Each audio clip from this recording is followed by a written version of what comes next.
Donc bonjour Chantal, bonjour Rosie. Donc nous sommes à Saint-Brieuc dans le cadre du festival Ouvrez la parenthèse où nous avons fait une table ronde hier autour de la thématique suivante, une culture, deux langues, hébreu, yiddish. Donc bien entendu, les Juifs ont utilisé de nombreuses langues au cours de leur histoire, ont écrit dans toutes sortes de langues, le français, l'anglais, l'allemand, etc., le russe. Mais il existe deux langues qui n'appartiennent qu'à eux. Il s'agit donc du yiddish et de l'hébreu. Il n'y a quasiment que des auteurs et des autrices juives qui ont écrit en hébreu et en yiddish. Donc c'est quelque chose, moi, qui m'a toujours intéressée. C'est pour ça que je vous ai invitées toutes les deux pour nous parler de votre métier. Alors d'abord, est-ce que vous pourriez, en quelques mots, vous présenter toutes les deux ? Chantal, si tu veux commencer. Bonjour, Chantal Ringuet. Donc je suis chercheuse en littérature à la base, donc docteur en études littéraires, traductrice littéraire, autrice et poète. Et donc, Rosie, si tu veux, toi aussi, nous en dire un petit peu plus sur toi. Donc, voilà, Rosie Pinastel-Puech.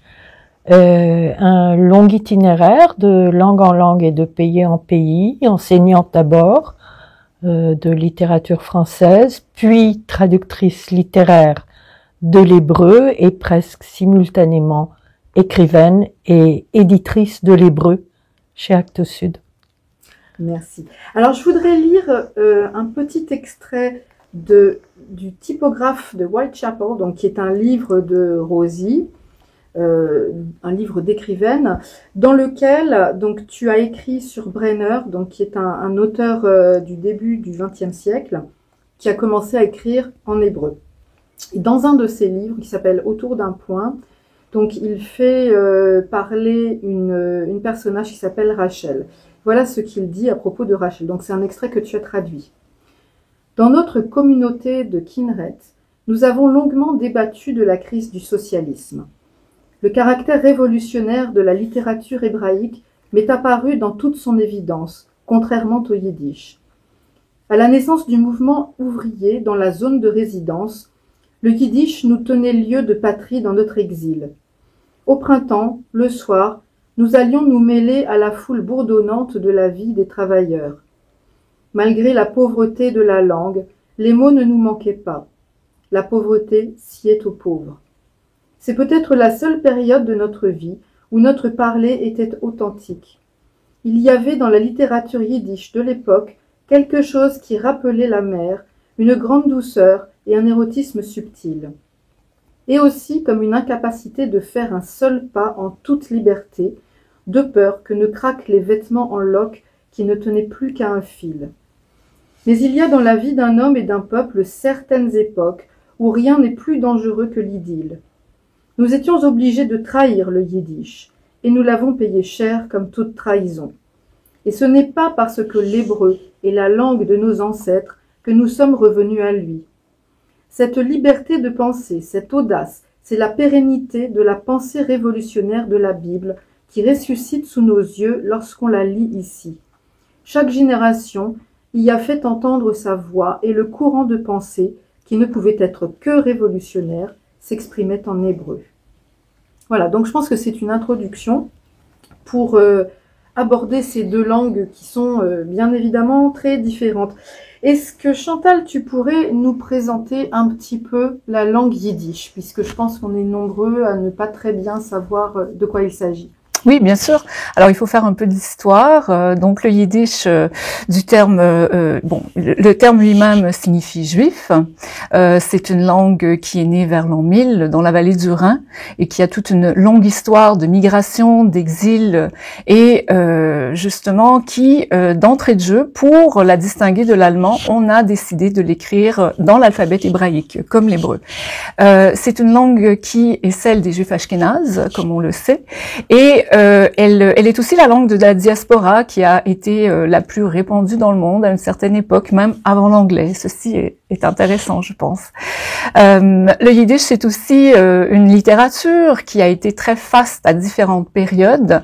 On pense aux contes de la littérature hassidique, par exemple. On pense aussi à l'ère plus moderne, aux Lumières juives, à la Haskalah, donc tout un courant de littérature et de théâtre yiddish qui s'étendait de l'Europe centrale à l'Europe de l'Est jusqu'à l'Europe occidentale et plus tard à l'Amérique, dans lesquels on retrouve les grands idéaux démocratiques et une espèce de ferveur de vivre qui se traduit aussi dans l'humour, aussi dans certains drames. Je pense à différents auteurs. On a Der Mister, par exemple, qui faisait les contes. Der Waldruhe, l'esprit de la forêt, ça se retrouve dans cette littérature symboliste. Mais donc avec une diversité très importante de courants et qui a pris vraiment son essor de la fin du 19e siècle jusqu'à l'entre-deux-guerres. Pour moi, qui suis québécoise et donc nord-américaine, j'ai pris vraiment conscience davantage de l'importance de cette littérature quand j'ai découvert que la ville où j'habite, Montréal, avait été l'un des deux grands foyers culturels du yiddish en Amérique du Nord, l'autre étant New York.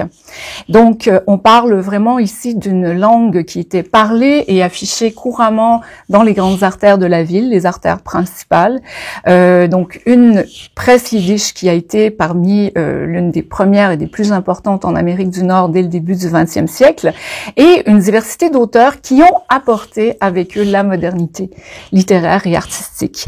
Ceci m'a aussi fascinée parce que dans le discours qu'on entend, dans l'éducation qu'on reçoit à l'école sur le plan historique, la modernité pour nous est entrée au Québec surtout à la fin de la Seconde Guerre mondiale, avec par exemple le roman de Gabriel Leroy, Bonheur d'occasion, avec les artistes automatistes qui appartenaient au mouvement Refus global. Et bien, quand on se replonge, ou quand on plonge plutôt dans la littérature et le théâtre yiddish, on comprend que il y a deux communautés qui se sont côtoyées, même si elles ne se fréquentaient pas. Elles se sont aussi produites, par exemple, sur le plan du théâtre, dans les mêmes lieux, le Monument National, entre autres. Et ça nous permet de revoir en fait les paramètres de cette émergence de la modernité. Donc on parle ici de l'entre-deux-guerres, vraiment 1918, premier recueil de poésie yiddish, Jacob Isaac Segal. On retrouve déjà des formes européennes et avant-gardistes chez les premiers écrivains. Alors, ce qui est intéressant, il faut quand même que je le dise, c'est que toi-même, tu n'es pas d'une famille juive. Donc, qu'est-ce qui t'a poussé, en fait, à aller vers cette langue, apprendre un alphabet nouveau, découvrir totalement un autre univers? Parce que c'est quand même un énorme travail pour devenir traductrice.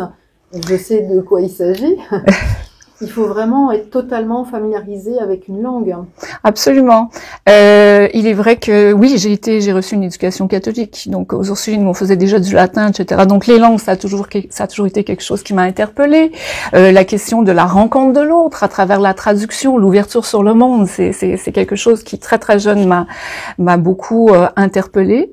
Et je pense que le fait d'avoir été moi-même un peu outsider dans cette ville qui est Montréal, la métropole, le fait que je n'y ai pas grandi au départ, m'a permis d'avoir un peu la distance nécessaire pour voir la ville autrement et en quelque sorte accueillir ce que je découvrais au fur et à mesure de mes recherches, c'est-à-dire accueillir ce Montréal yiddish, cette grande ville qui était plutôt cachée, enfouie, clandestine, dont on parlait très peu aussi dans les cours de littérature que j'ai fait. Moi, je m'intéressais beaucoup aux écrivains émigrés, aux écrivains étrangers depuis fort longtemps, et c'est tard dans ma vie que je me suis rendu compte que je ne connaissais pas cette littérature qui s'était répandue en fait dans la ville que j'habitais. Et donc il y a eu ce désir en fait en quelque sorte, d'abord cet émerveillement, je dois dire, cet émerveillement par rapport à découvrir un autre Montréal qui est pas associé à cette binarité anglophone francophone, domination, culture plutôt prolétaire, etc. et qui nous permet de voir un peu comment ça s'est passé autrement avec cette culture qui a aussi beaucoup façonné les villes nord-américaines. Montréal, New York et d'autres grandes villes à travers les mouvements politiques, la création des syndicats, par exemple. Là, je déborde un peu, mais les Juifs ont joué un rôle extrêmement important sur le plan des droits des femmes aussi. Alors, donc, cette espèce d'émerveillement m'a vraiment fascinée. Et quand j'étais enfant, quand j'ai pris conscience de l'existence de la Shoah aussi, c'est quelque chose qui m'avait vraiment beaucoup troublée, qui j'étais très sensible à ça. Alors j'ai vraiment eu envie de me lancer donc dans cette littérature, donc apprendre la langue, et ensuite j'ai commencé à la traduire pour mes recherches. Voilà, c'est comme ça que tout a commencé. Et j'ai voulu transmettre un peu cette espèce d'émerveillement que j'avais, j'ai presque envie de dire que j'avais reçu en découvrant cette culture, en commençant à publier sur le sujet. Merci Chantal. Et donc, Rosie, toi, donc, tu es spécialiste de l'hébreu. Alors évidemment, tout le monde sait que l'hébreu, c'est la langue de la Bible. Mais ce qui est très intéressant, c'est que effectivement, c'est une langue qui a à nouveau émergé assez récemment dans l'histoire. Donc, est-ce que tu peux nous en dire un petit peu plus? Parce que là, c'est pareil, c'est des choses que tout le monde ne connaît pas. Oui, tout à fait. Je voudrais, si tu permets, commencer par une parenthèse. Parfois, les parenthèses sont plus importantes que le texte. Ouvrez la parenthèse, donc tu es tout à fait Voilà, je vais ouvrir une parenthèse qui m'importe parce que je viens d'apprendre il y a 1 heure la mort de Batya Baum, énorme traductrice du yiddish qui est à elle seule une bibliothèque de yiddish. Et je veux. Oui, je comprends. Écoute, merci Et je veux lui rendre hommage. Oui, bien sûr, tout à fait, tu as raison, parce que c'est vrai que on oublie parfois de le dire, mais les gens qui traduisent sont des puits de science. Enfin bon, j'en ai 2 en face de moi, donc voilà. Et malheureusement, quand ces personnes disparaissent, effectivement, il y a tout un... Bon, c'est une bibliothèque qui disparaît, si je puis... C'est une bibliothèque qui reste grâce à elle. Je savais qu'elle était malade, nous avons eu des échanges il y a quelques mois, c'était une amie intellectuellement proche. Et donc, si je tiens à en parler, c'est parce que on est en train de parler justement de ce dont elle s'est occupée, à la fois sur le plan de la narration que de la poésie. Elle a de la poésie yiddish traduite extraordinaire. Elle m'a fait découvrir Michoels, le grand metteur en scène yiddish du théâtre à Moscou, tu vois, qu'on retrouve avec Vassili Grossman, etc. Enfin, c'est un monde de culture que j'ai découvert grâce à elle. Et donc voilà, je vais refermer la parenthèse qui est plus importante pour moi que tout le reste. Merci pour cette intervention, Rosie. Et comme tu le dis, de toute façon, les traducteurs et les traductrices sont avant tout des passeurs et des passeuses. Donc, est-ce que tu peux faire le pont pour nous? Oui, tout à fait. Tout à fait, parce que si tu veux, ce que j'ai découvert justement en écrivant le typographe, que j'ai découvert pour moi-même, à mesure que je l'écrivais. Que j'ai cité tout à l'heure. Voilà, merci. C'est justement comment ce yiddish que Chantal vient de décrire à Montréal, que moi j'ai découvert à Londres, est le berceau de l'hébreu moderne. C'est-à-dire qu'il n'y avait pas encore, en 1900, il n'y avait pas encore d'hébreu. Il y avait l'hébreu de la Bible, comme le latin de la Vulgate et le grec de Sophocle et Euripide, c'est-à-dire une langue ancienne, d'il y a 2000 ans.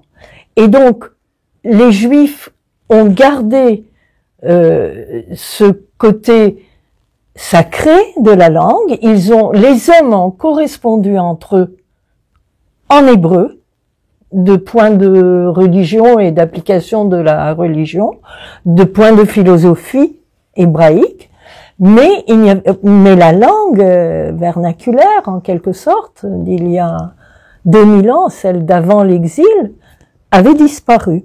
Et donc, en même temps que la naissance d'un mouvement national, est née aussi d'un mouvement national d'un foyer en Palestine, d'un foyer national en Palestine, est née la question de mais quelle langue vont parler, ces espèces de battleurs arlequins qui ont traversé 2000 ans d'exil et 2000 ans de langues diverses qu'ils avaient adoptées. Et évidemment, chacun défendait sa langue, dont en particulier le yiddish qui était très, évidemment, massivement répandu en Europe de l'Est et Europe centrale. Et puis de l'autre côté, tu avais tout le monde séfarade avec le Proche-Orient, le levantin, l'arabe, le français, l'espagnol, le ladino, dont moi je suis issu, que chez moi on appelait l'espagnol, pas du tout ladino, on parlait l'espagnol. Donc comment unifier tout ça? Et alors par une décision effectivement révolutionnaire, comme le dit Rachel Katznelson, quelques écrivains et poètes, dont Bialik, le grand poète, premier poète israélien, et Montbrenner, et d'autres encore, décident artificiellement de revenir à l'hébreu biblique, qui est en fait absolument ni liturgique, ni sacré, c'est une langue extrêmement concrète et matérielle.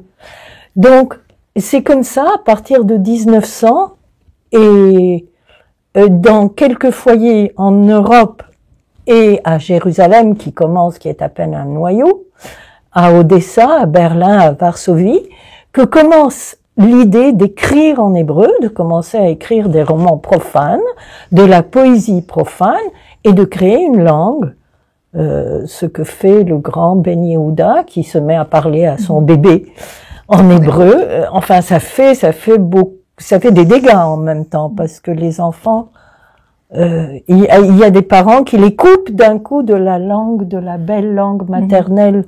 Oui, c'est une forme d'acculturation, et puis ce que tu disais très justement, c'est qu'au départ, l'hébreu, c'est une langue d'hommes et que les femmes parlent le yiddish entre elles. Absolument, pas seulement entre elles, avec les hommes aussi. Oui, c'est la langue familiale. C'est la langue familiale, c'est la langue de la maison, c'est la langue mère, c'est comme ça qu'elle s'appelle, Mamelochen. Elle est teintée de domestique et d'affectivité. Avec la naissance de l'hébreu, cette naissance absolument artificielle et masculine, je dois dire, l'hébreu devient une langue quasiment étrangère, mais en même temps, c'est ce que j'aime beaucoup parce qu'on doit rendre étranger sa propre langue pour pouvoir l'écrire. C'est pas pour rien que Beckett écrit en français, Kafka écrit en allemand. Et Nathalie Sarraute est d'origine russe, elle acquiert à un moment donné le français. Je veux dire, cette mise à distance est pour moi extrêmement intéressante sur le plan littéraire.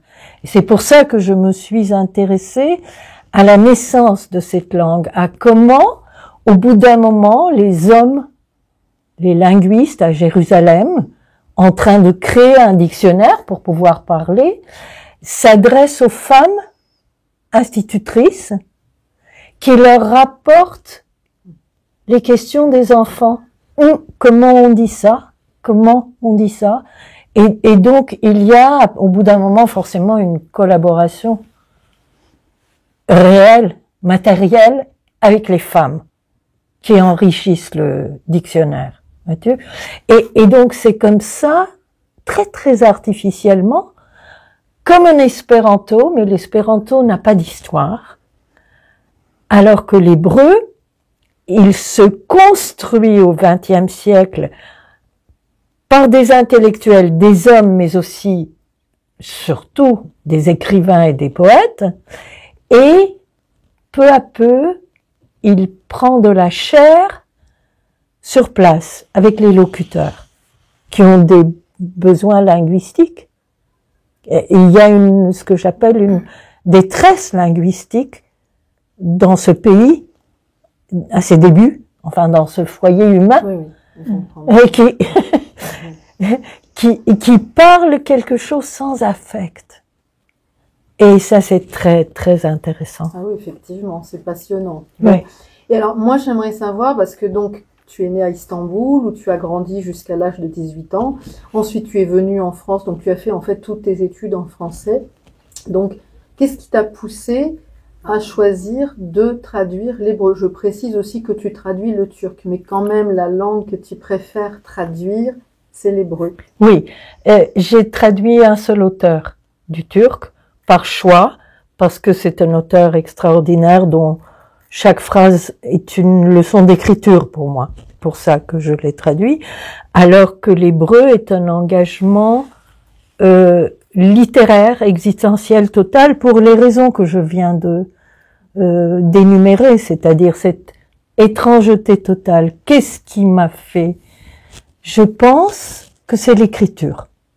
C'est-à-dire que ce français, ce mien français, tellement riche, tellement nuancé, que j'ai pratiqué, que j'ai appris à écrire aussi, dans une culture extrêmement chrétienne, européenne tout de même, où d'un coup j'ai découvert à l'âge de 18 ans, 20 ans, que je n'avais pas ma place de marge, d'étrangère, de celle qui n'était pas consciente qu'elle charriait d'autres mots et d'autres cultures dans lesquelles je ne trouvais pas de place dans mon français. Ce que je dis, je peux le dire aujourd'hui, c'était inconscient à l'époque.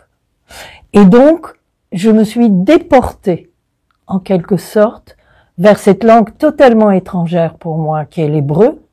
J'ai fait ce même chemin de ceux qui parlaient le russe et qui se sont mis à écrire en hébreu, alors que Dostoïevski leur était plus proche. Et moi aussi, Montaigne m'est plus proche, m'était plus proche que Brenner. Mais donc, j'ai voulu, à partir du moment où j'ai voulu écrire ce qui était là, toujours, j'ai voulu nourrir mon français de mes apports étrangers, me faire une place et lui faire un espace pour d'autres sonorités, ce qui est le cas de toutes les grandes langues.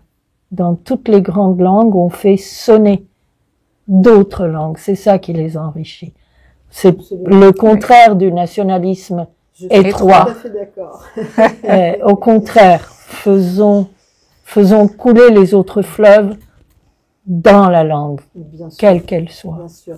Alors justement, je rebondis sur ce que tu dis, parce que le grand point commun que vous avez toutes les deux, bon, outre le fait que vous êtes des passeuses de langue, c'est que vous êtes également de grandes découvreuses, puisque très peu de gens sont capables de lire le yiddish, très peu de gens sont capables de lire l'hébreu. Donc en traduction, bon, il faut bien quelqu'un au départ qui va chercher les textes. Alors en anglais, comme moi c'est facile, moi j'ai qu'à attendre qu'on m'apporte les textes et j'ai rien à faire. Pour vous c'est complètement différent. Il faut vraiment que vous alliez prospecter et que vous alliez dénicher des auteurs, des autrices, poètes et poétesses. Donc j'aimerais que vous me parliez de cet aspect de votre travail de traductrice. Chantal, est-ce que tu veux commencer Oui, bien sûr. C'est très intéressant donc qu'on discute ensemble de ces deux langues parce qu'elles ont toujours eu des liens tellement forts. Et quand tu parlais de Bialik, je me disais mais Bialik et tous ces gens qui ont instauré l'hébreu moderne parlaient tous le yiddish.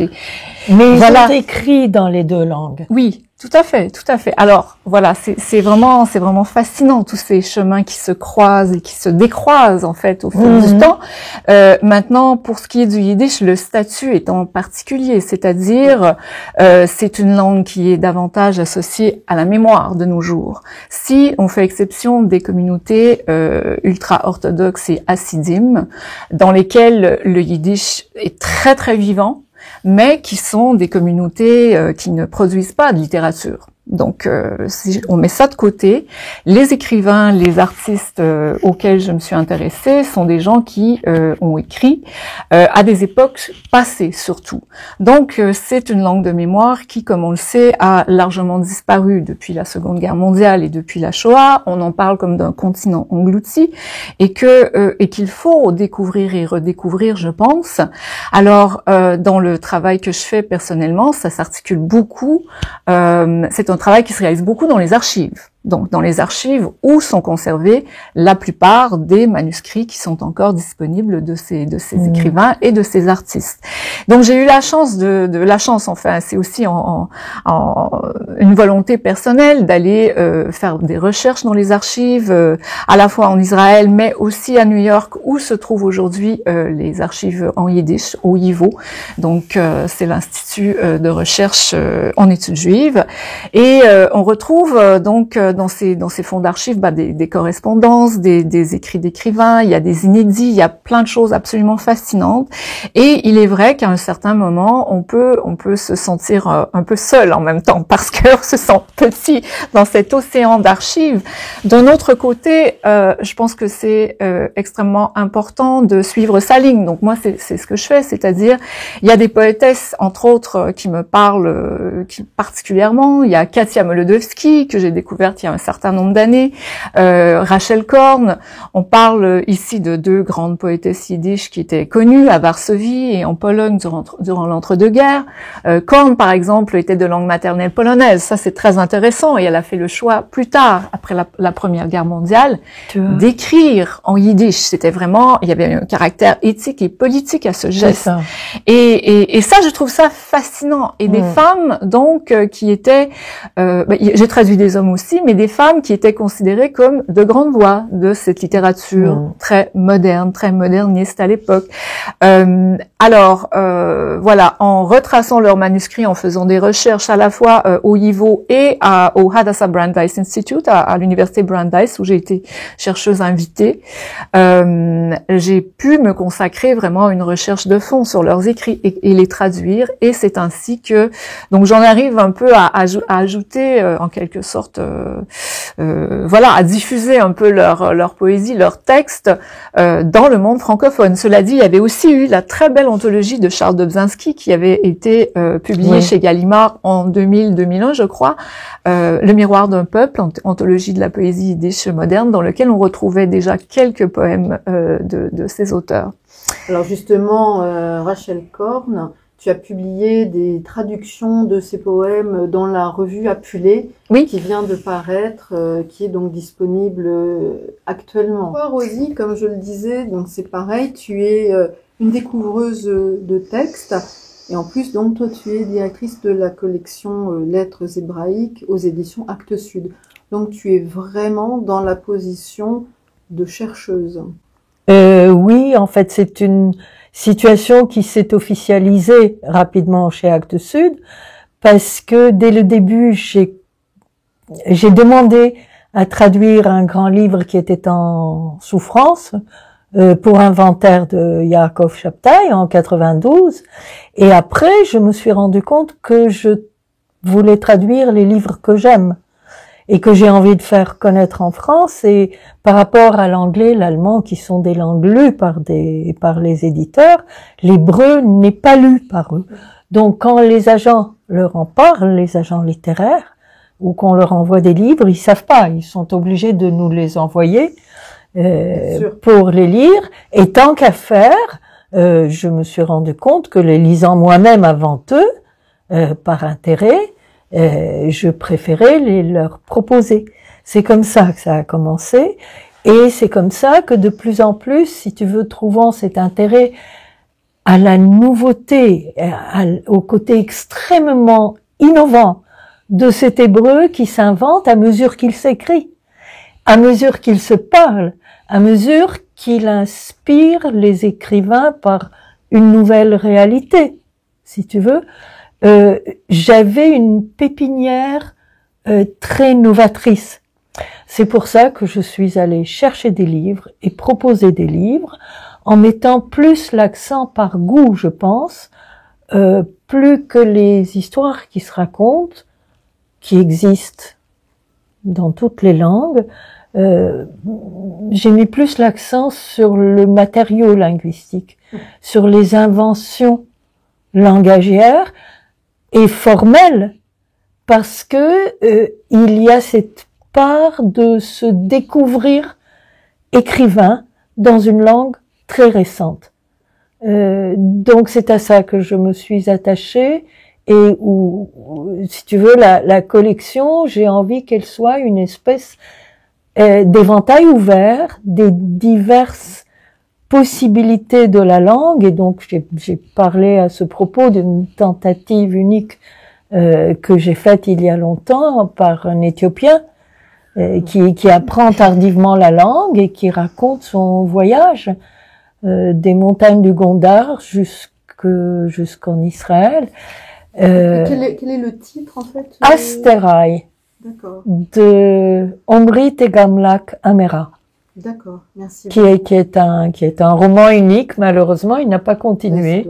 Et c'est très dommage, mais je veux dire, je fais des espèces d'incursions pareilles comme ça, dans ce qui s'écrit, mais y compris évidemment dans la très très grande littérature que j'espère représenter dans cette collection chez Actes Sud. J'aimerais maintenant que vous me parliez chacune à votre tour d'un livre qui vous a particulièrement marqué dans ceux que vous avez traduits.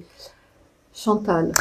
Oui, alors moi je parlerai donc à la base c'était pas un livre, c'est un manuscrit que j'ai découvert dans les archives du YIVO, donc toujours à New York, lors d'une journée en fait où on parlait c'était Highlights and Treasures of the YIVO Archives, donc où on parlait de certains manuscrits qui étaient moins connus, certaines partitions musicales également, et où j'ai aperçu tout à coup le manuscrit de Marc Chagall. Et là donc je me suis dit mais voyons, alors Chagall a écrit en yiddish. Je ne savais pas ça. Ma vie de Marc Chagall, je l'avais lu. C'est un livre qui a beaucoup circulé, et c'est indiqué sur la première page, traduit du russe par Bella Chagall, qui était son épouse, etc. Donc un livre qui a été publié chez Point en 1931 et qui a connu plusieurs rééditions. Maintenant, ça m'a tout de suite intriguée. Alors j'ai fait quelques vérifications avec l'archiviste et rapidement, donc j'ai découvert que c'était l'autobiographie originale de Marc Chagall, qu'il l'avait d'abord écrite en yiddish pour une revue littéraire de New York, Die Zukunft, qui signifie l'avenir en français, et que ce texte avait paru dans quelques numéros de cette revue entre 1925 et 1926. Et à bien y réfléchir, je me suis dit, mais oui, c'est vrai, Chagall devait parler yiddish, puisqu'il venait de Vitebsk, de l'Europe de l'Est, et donc c'était la langue des Juifs ashkénazes, voilà. Mais je ne savais pas, donc, qu'il avait d'abord écrit ce manuscrit en yiddish, et c'était pas du tout indiqué dans la version officielle de 1931. Et, en parallèle, à l'époque, j'étais un peu en discussion avec André Markovitch, dont je suivais beaucoup les travaux, dont j'apprécie beaucoup l'apport, quand, il parle de l'importance, qu'a été pour lui l'entreprise de retraduire Dostoïevski pour en fait rendre à l'œuvre de Dostoïevski un peu, si vous voulez, son authenticité, ses sonorités, son caractère, son caractère original, et également afin d'éviter cet enjeu qui consiste à faire des auteurs étrangers des auteurs français en traduction, ce qui correspond quand même à une longue tradition en France. Et alors là, j'ai tout de suite voulu vérifier les premières et les dernières pages du manuscrit. C'était vraiment la fin de mon séjour. Donc c'était vraiment faire quelques pas de côté par rapport à ma recherche principale. J'ai vérifié si ça correspondait avec la version française qu'on avait, avec un ami de Montréal qui m'envoie des photocopies, des scans en fait des premières et des dernières pages. Et là, j'avais quelque chose de très différent. J'avais une préface à Rembrandt, Cézanne, etc. qu'on avait dans le manuscrit en yiddish, qui ne se retrouve pas dans la version publiée en français. Et également, donc, sur le plan de la ponctuation, Chagall est enflammé à la fin de son texte, Mein Russland avec des points d'exclamation, ça ne se retrouve pas du tout dans la version française. Je me suis dit, il faut aller voir de plus près. Et donc, c'est comme ça que petit à petit, s'est imposée l'entreprise de traduire ce manuscrit original que j'ai fait avec Pierre Anctil. Et donc, on l'a publié chez Fides à Montréal en janvier 2017, ce qui correspondait aussi au moment où était lancée la grande exposition Marc Chagall, la plus importante au Canada à l'époque. Mais donc, c'est fascinant. Alors, je pense aussi qu'avec le yiddish, il y a plusieurs découvertes. Il faut faire, ce que j'aime beaucoup dans ce travail, c'est la question de la transmission. Il ne s'agit pas de dire cette traduction est meilleure que l'autre. Il s'agit de dire on arrive à un moment de l'histoire où il est important de rétablir peut-être la voix de Chagall en français à partir de ce manuscrit. Et à partir de là, on peut comparer, on peut regarder les choses autrement. Ça donne un autre éclairage à la fois sur cette période de sa vie, sur ce qui lui est arrivé ensuite et sur la façon dont il a écrit, dont il envisageait lui-même sa trajectoire de migration. Oui, non, mais c'est passionnant parce qu'effectivement, là, on a en direct la voix de Marc Chagall sur lui-même. Donc, oui. C'est vrai que ça change complètement quand il y a ce qu'on appelle une traduction relais voilà. Entre la langue d'origine et la langue d'arrivée. Il y a une chose qui s'est insérée et on en avait parlé l'année dernière. J'avais reçu Alain Gnedig qui nous avait raconté exactement la même chose au sujet de la ferme africaine qui avait été d'abord traduite en anglais et ensuite de l'anglais vers le français, donc ça donnait le texte de Karen Blixen était complètement tronqué et moi j'ai eu la possibilité de faire les comparaisons, effectivement ça n'avait rien à voir. Donc oui voilà, ça c'est une histoire absolument passionnante, cette découverte de l'autobiographie de Chagall. Si je peux juste ajouter parmi les petites surprises qu'on a eues en traduisant ce texte, découvrir évidemment que les références à ce qu'on peut appeler l'ethnicité ou les marqueurs identitaires d'origine chez Chagall étaient effacés, ça c'était pas une grande surprise, mais aussi les références à l'érotisme. Oui, certaines références. En fait, oui, ça a été complètement effacé dans la version de 1931. Donc, on faut se replacer aussi dans le contexte. Mais ça, c'est quelque chose d'assez intéressant. Ben, c'est bien, tu as libéré la parole de l'artiste.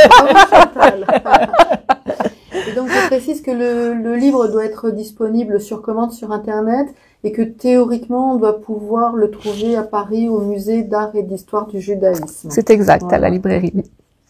Donc, maintenant, Rosie, est-ce que dans ton cas aussi, il y a un texte qui te tient parmi tous ceux que tu as traduits particulièrement à cœur? Est-ce que tu veux nous en parler? Oui, écoute, je veux rester dans l'actualité parce que c'est ça qui me travaille et j'ai un texte absolument formidable dont je suis en train de relire la traduction en ce moment.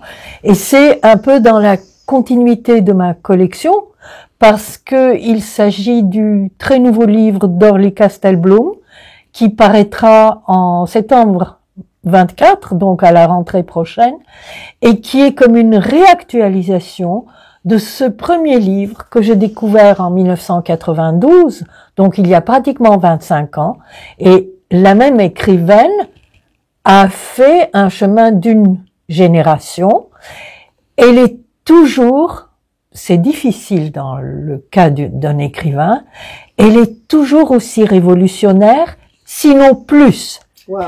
Parce que, en 1992, paraît comme une bombe Dolly City, qui est une nouvelle écriture. Je veux dire, il y a cette espèce d'image d'Épinal, sionisme, kibbutz, travailliste, socialiste, machin, qui n'est plus du tout, évidemment, mais du tout. C'est une trahison absolue totale. Ce qui survit, c'est l'intelligence de la langue qui peut raconter ça. Donc, en 92, Orly Kastelblum émerge avec la vision de ce nouveau Tel Aviv en train de se dessiner, cette espèce de ville-monde d'aujourd'hui, de demain et d'après-demain, avec ses cauchemars. Jeune. À l'époque, elle a 25 ans. Absolument. Elle est très jeune, c'est incroyable. Absolument. C'est incroyable. Et elle écrit, juste après 67, les territoires occupés, nouvellement occupés, elle parle dans Dolly City des territoires occupés de notre folie. C'est une médecin folle qui a étudié à Katmandou et donc qui fait des opérations sur son bébé. Enfin, assez fou en 92. Cette auteure, cette écrivaine, a changé d'écriture. Elle est, disons, plus classique dans la facture, mais elle est encore plus audacieuse dans la vision du Tel Aviv d'aujourd'hui, qu'elle appelle biotope. Elle explique pourquoi biotope, c'est un milieu biologique, écologique, disons.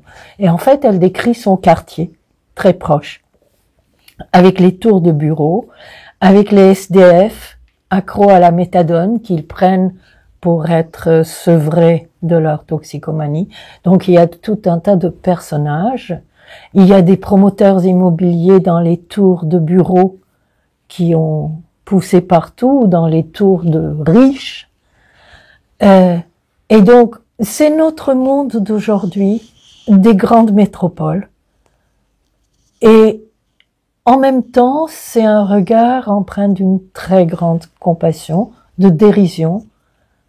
C'est écrit avec un très grand humour que j'apprécie et que j'attribue justement aux origines yiddish de l'hébreu. Il y a ce trait d'humour devant le désespoir, ce regard en coin. On va en rigoler. Et ça donne une dimension encore plus riche à la littérature, je dirais, au livre. Voilà, j'ai envie de parler de ce livre qui n'existe pas encore en français, mais qui a un grand succès en hébreu, évidemment. Eh bien, c'est super, comme ça, on pourra refaire une interview à l'occasion de la sortie du livre l'année prochaine. J'espère bien. Merci à toutes les deux de nous avoir appris toutes ces choses passionnantes et bravo pour vos œuvres de traductrices, d'autrices et de chercheuses. Merci. Merci. Merci Karine.